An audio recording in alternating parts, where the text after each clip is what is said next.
কোরআন এবং হাদিসের আলোকে রমাদানের ২৭টি বিশেষ করণীয় বর্জনীয় সম্পর্কে কোরআন এবং হাদিসের আলোকে কিছু কথা আরজ করব। ওমা তৌফিক ইল্লা বিল্লাহ। বছরের ১১ মাসে আমাদের আমল এবং ইবাদতের যেটুকু ঘাটতি হয়, যেটুকু ত্রুটি বিচ্যুতি থাকে, সেই ইবাদত এবং নেকামলের ত্রুটি বিচ্যুতি এবং ঘাটতি পোষায় নেওয়ার জন্য রমাদান হলো আমাদের জীবনের সবচেয়ে বড় এবং সুবর্ণ সুযোগ। রমাদান মাস উপলক্ষে বিশেষ যে ২৭টি আমলের কথা আমরা বলতে চাই, তার প্রথম আমলটি হলো চাঁদ দেখা। রমাদান মাসের চাঁদ শাবানের শেষ দিনে আমরা পশ্চিম আকাশে তালাশ করব, অনুসন্ধান করব। রমাদানের দ্বিতীয় আমল হলো সবচেয়ে গুরুত্বপূর্ণ আমল, সেটা হলো সিয়াম সাধনা, রোজা রাখা। প্রত্যেক প্রাপ্তবয়স্ক সুস্থ মস্তিষ্ক সম্পন্ন নারী এবং পুরুষ তিনি যদি মুসলমান হয়ে থাকেন, তাহলে সেক্ষেত্রে তার উপরে আল্লাহ রাব্বুল আলামিন রমাদানের দিনের বেলায় রোজা রাখা, সিয়াম সাধনাকে ফরজ করেছেন। প্রত্যেক প্রাপ্তবয়স্ক মুসলিম নারী এবং পুরুষ যদি সুস্থ সবল হয়ে থাকেন, আল্লাহ রাব্বুল আলামিন এই ফরজটাকে পালন করতে হবে। আল্লাহ বলেছেন, কুতিবা আলাইকুমুস সিয়াম, তোমাদের উপরে রোজা রাখাটাকে ফরজ করা হয়েছে। অতএব রমজানের দিনের বেলা রোজা রাখা হলো রমজানের সবচেয়ে বড় আমল। এটা হলো দ্বিতীয় আমল বলেছি। নাম্বার ৩, রমাদান মাস উপলক্ষে রাতের বেলায় তারাবির নামাজ আদায় করা, এটা রমাদানের তৃতীয় আমল। নবী করিম সাল্লাল্লাহু আলাইহি সাল্লাম বলেছেন, মান কামা রমাদানা ঈমানান ওয়া ইহতিসাবা গুফিরা লাহু মা তাকাদ্দামা মিন যামবি। যে ব্যক্তি রমজান মাসে রাতে দাঁড়িয়ে ঈমানের সাথে, ইখলাসের সাথে আল্লাহর কাছ থেকে সওয়াব পাওয়ার আশায় তারাবির নামাজ পড়বে, তার পূর্বের সমস্ত গুনাহ খাতা মাফ করে দেওয়া হবে। রমজানের চতুর্থ আমল হলো সাহরি করা।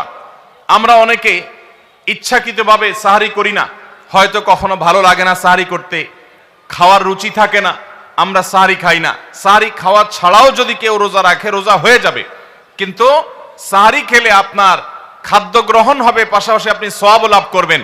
৫ নম্বর আমল হলো সাহারিটা শেষের দিকে খাওয়া।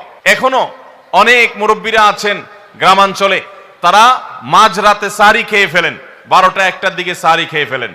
সাহারি খাওয়ার জন্য সবচেয়ে উত্তম সময় হলো রাতের শেষ প্রহরের একেবারে শেষের দিকে। ৬ নম্বর আমল হলো রমজান উপলক্ষে ইফতার করা। ইফতার মানে নাস্তা খাওয়া। সারা বছর আমরা দিনের বেলায় শুরুতে নাস্তা খাই, কিন্তু এর কারণে কোনো সওয়াব আমাদের আমল নামায় লেখা হবে এমন কোনো কথা বলা হয় নাই। কিন্তু রমজান মাসের সন্ধ্যা যখন আপনি ইফতার খাবেন, এই ইফতার খাওয়ার মাধ্যমে আপনি একটা সুন্নাহর উপর আমল করলেন, এটার কারণে আপনার আমল নামাতে একটা সওয়াব লেখা হবে। সওয়াবের আশা যদি আপনার থাকে, ইফতারের নিয়ত যদি আপনার থাকে, তাহলে এর মাধ্যমে আপনি সওয়াব লাভ করবেন। ৭ নম্বর আমল হলো ইফতারটা তাড়াতাড়ি করা, ইফতার বিলম্বে না করা। আমরা অনেকে আছি ইফতার অনেক বেশি দেরি করি। আমরা মনে করি যত দেরি করে ইফতার করা যায় ততই বোধহয় রোজাটা নিশ্চিতভাবে শুদ্ধ হয়, সঠিক হয়। এটা ভুল ধারণা। নবী করিম সাল্লাল্লাহু আলাইহি সাল্লাম বলেছেন, যতদিন পর্যন্ত এই উম্মত মুসলমান জাতি ইফতার দ্রুততার সাথে করবে, অর্থাৎ ওয়াক্ত হওয়ার পর আর বিলম্ব করবে না, ততদিন পর্যন্ত তারা কল্যাণের মধ্যে থাকবে। ৮ নম্বরের রমজানের আমল হলো ইফতারের দোয়া পড়া। ইফতারের দোয়াটা আমরা অনেকে জানিও না, আবার অনেকে জানলেও সেটা কখন পড়তে হয় সেটা জানি না। ইফতারের শুরুতে বিসমিল্লাহ বলে ইফতার শুরু করতে হবে, ইফতার করা শেষ, এরপরে দোয়া পড়তে হবে। আমরা অনেকে ইফতারের আগে দোয়া পড়ি, এই দোয়াটা ইফতার দোয়াটা পড়তে হয় ইফতারের পরে। দোয়াটা হলো যাহাবাজ জামা ওয়াবতাল্লাতিল উরুক ওয়া সাবাতাল আজরু ইনশাআল্লাহ, এটা হলো দোয়া। ৯ নম্বরের আমল হলো ইফতার এবং সাহারি উভয়টাতে খেজুর খাওয়া, এটা সুন্নাহ। খেজুরের মধ্যে প্রচুর খাদ্য শক্তি আছে। আমরা রমজান মাসে যে রোজা রাখি, সারাদিন পানাহার বর্জন করে থাকি, আমরা যদি সাহারিতে খেজুর খাই, আমাদের শরীরে প্রচুর পরিমাণ খাদ্য শক্তি থাকবে। ১০ নম্বরের রমজানের আমল হলো দিনভর বেশি বেশি দোয়া করতে থাকা। ভাইরা আমার, রোজাদার ব্যক্তির দোয়া আল্লাহ রাব্বুল আলামিন ফিরিয়ে দেন না। রোজাদার ব্যক্তি দিনভর আল্লাহর কাছে দোয়া করতে থাকলে সে দোয়া কবুল হয়। নবী করিম সাল্লাল্লাহু আলাইহি সাল্লাম বলেছেন যে কয়েক ব্যক্তির দোয়া ফেরত দেওয়া হয় না, এর ভিতরে একজন হলেন আস-সাইমু হাত্তা ইফতির। রোজাদার ব্যক্তি ইফতার করা পর্যন্ত তার দোয়া কবুল হতে থাকে। আপনি রোজাদার অবস্থায় দোকানে কাজ করছেন, খেতে খামারে কাজ করছেন, আপনি ব্যবসা প্রতিষ্ঠানে কাজ করছেন, আপনি রাস্তায় হাঁটাচলা করছেন, মা বোনরা বাসা বাড়িতে গৃহস্থলী কাজকর্ম করছেন, এই কাজের ফাঁকে ফাঁকে ওযু নাই, অসুবিধা নেই, এই অবস্থায় আপনি দোয়া করতে থাকেন। রোজাদার অবস্থায় দোয়া কবুল হয়। সারাদিন আপনি মনে মনে আপনার চাওয়াগুলো আল্লাহর কাছে নিবেদন করেন, আল্লাহর সাথে আপনি কথা বলতে থাকেন, কারণ দোয়া কবুলের একটা মোক্ষম সময় হলো রমজান মাসে এই রোজা অবস্থায়। 11 নম্বর রমজানের বিশেষ আমল হলো সকল প্রকার পাপাচার বর্জন করা। কারণ রমজানের রোজার উদ্দেশ্যই হলো আমরা যেন পাপাচার বর্জন করতে পারি। 12 নম্বর আমল হলো পাপাচারের মধ্যে আবার বিশেষ করে মিথ্যা কথা, মিথ্যা কাজ, প্রতারণা 2 নম্বরই, এগুলো পরিহার করে চলা। এগুলো অন্য সময় তো পরিহার করতেই হবে, রমজানে আরো বিশেষ গুরুত্বের সাথে পরিহার করতে হবে। বুখারীর হাদিসে আসছে, নবী করিম সাল্লাল্লাহু আলাইহি সাল্লাম বলেছেন, মাল্লাম ইয়াদা কাওলাজ জুরি ওয়াল আমাল বিহি ফালাইসা লিল্লাহি হাজা আন ইয়াদা তাআমাহু ওয়া শারাবা। যে ব্যক্তি মিথ্যা কথা, মিথ্যা কাজ এগুলো ছাড়লো না, সেই ব্যক্তির উপবাস থাকায় আল্লাহর কোনো ঠেকা পড়ে নাই। অর্থাৎ তার এই রোজা থাকাটা উপোস থাকা ছাড়া কিছুই নয়। 13 নম্বর আমল হলো স্পেশালি ঝগড়াঝাটি থেকে বিরত থাকা।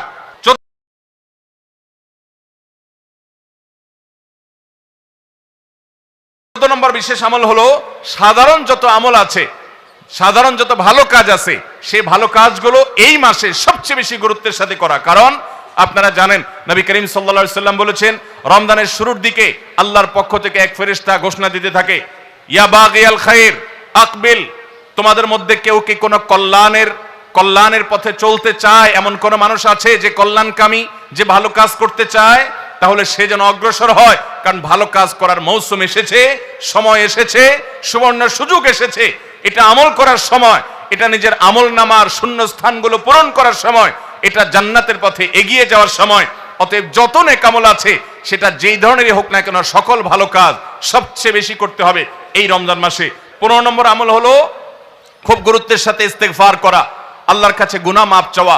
এটা হলো 15 নম্বর আমল, যে গুনাহগুলো মাফ করাবো, জাহান্নাম থেকে মুক্তির পরোয়ানা দেয়া হয়, সেটি আমার নামটা যেন সেই তালিকায় যায়, সেই চেষ্টা আমরা করব প্রতিদিন। 16 নম্বর রমজানের বিশেষ আমল হলো রোজাদারকে ইফতার করানো। নবী করিম সাল্লাল্লাহু আলাইহি সাল্লাম বলেছেন, মান ফাত্তারা সাইমান ফালাহু মিসলু আজরিহি মিন গায়রি আন ইউনকাসা মিন আজরিহি শাইআ। যদি কেউ কোনো রোজাদারকে ইফতার করায়, আল্লাহ রাব্বুল আলামিন ওই রোজাদারের রোজার কারণে তিনি যে সওয়াব পেয়েছেন তারটা তিনি পাবেন, অতিরিক্ত বোনাস হিসেবে যেই লোকটা ইফতার করালো রোজাদারকে, আল্লাহ তাআলা তাকে সমপরিমাণ সওয়াব দান করবেন। 17 নম্বর রমজানের স্পেশাল আমল হলো যে রমজানের বিশেষ গুরুত্বের সাথে কোরআন তেলাওয়াত করা। কারণ রমজান মাসের পরিচয় দিতে গিয়ে আল্লাহ তাআলা কোরআনে বলেছেন, শাহরু রমাদান আল্লাযী উনজিলা ফীহিল কুরআন। রমজান এমন মাস যে মাসে কোরআন নাজিল করা হয়েছে। এই কোরআন দিয়ে রমজানকে আল্লাহ পরিচয় দিয়েছেন। রমজান মাসের মর্যাদাই হয়েছে কোরআনের কারণে। এই জন্য কোরআনের সাথে রমজানে বেশি সময় কাটাতে হবে।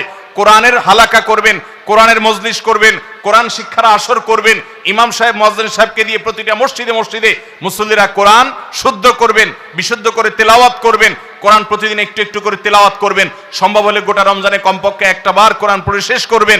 18 নম্বর আমল হলো কোরআন তেলাওয়াত করার আমল। আমরা সবাই জানি, কিন্তু কোরআন রমজান মাসে নবী করিম সাল্লাল্লাহু আলাইহি সাল্লাম শোনাশুনি করতেন, এটা আমরা অনেকে জানি না।